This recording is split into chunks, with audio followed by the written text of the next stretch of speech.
Le court-métrage, voilà, faut pas se le cacher, tout le court-métrage bordelais, tout le court-métrage, on va dire, en France, même, on va dire, même tout l'audiovisuel en France, de toute façon, est basé à Paris. Donc toutes les villes de province, j'aime pas ce mot mais je le dis quand même, toutes les villes de province se luttent un petit peu pour le court-métrage, et Bordeaux, en fait, on a un peu la chance avec cette évolution dans le bon sens de la ville, ce côté bobo culturel, hipster, qui a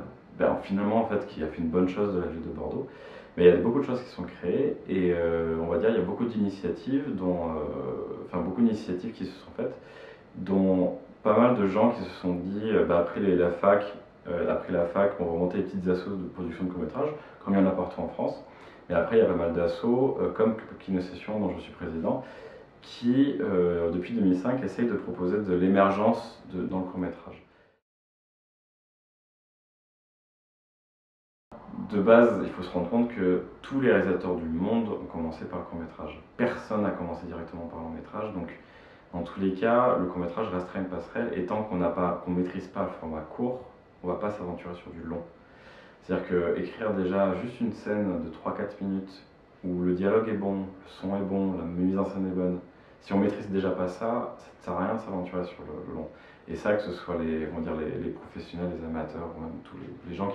qui régissent un petit peu ce monde-là, dans tous les cas, il faut prouver qu'on est capable de déjà juste mettre un dialogue en place, donc passer par du court-métrage, avant de s'aventurer au long. Le seul problème, c'est qu'aujourd'hui, du coup, on est sur un art qui ne vit, qui est actuellement, aujourd'hui en France, qui ne vit que à travers compétition. C'est-à-dire que si on n'est pas debout à 2h du matin sur France 2 ou sur Arte, ou si on n'a pas regardé les courts-métrages qui sont avant les Pixar, généralement c'est les deux endroits où on les voit généralement dans la vie, on ne voit quasiment jamais de court-métrage. Bien sûr, je mets un peu entre parenthèses tout ce qui est web, parce que dans tout ce qu'on voit dans le web, il y a des choses qui sont produites, donc il y a du budget, il y a des choses qui ne sont pas produites, il y a une nouvelle forme de court-métrage qui est apparue. Mais là, et c'est là où on se pose la question, c'est qu'aujourd'hui on fait de la musique, on fait de la sculpture, on fait de la peinture, on fait de la poésie, on fait de l'art, on fait de l'art en général. La plupart du temps, les gens le voient que en mode art. Aujourd'hui, je veux dire à quelqu'un, bah écoute, je fais du court-métrage, les gens vont dire compétition. Et c'est là où nous on fait une réflexion, mais pourquoi? Pourquoi il y a ce truc comme quoi l'art vidéo ne vit que par compétition, ou ne vit que par des festivals qui entraînent, on va dire, cette mise en concurrence de chacun.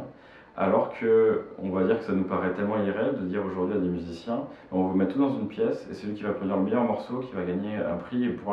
qui va pouvoir continuer. Alors qu'au festival de court-métrage, etc., c'est que cette mentalité-là. Ce qui nous paraît complètement pas naturel par rapport au mouvement, on va dire, de création de la culture, même dans le monde, on va dire.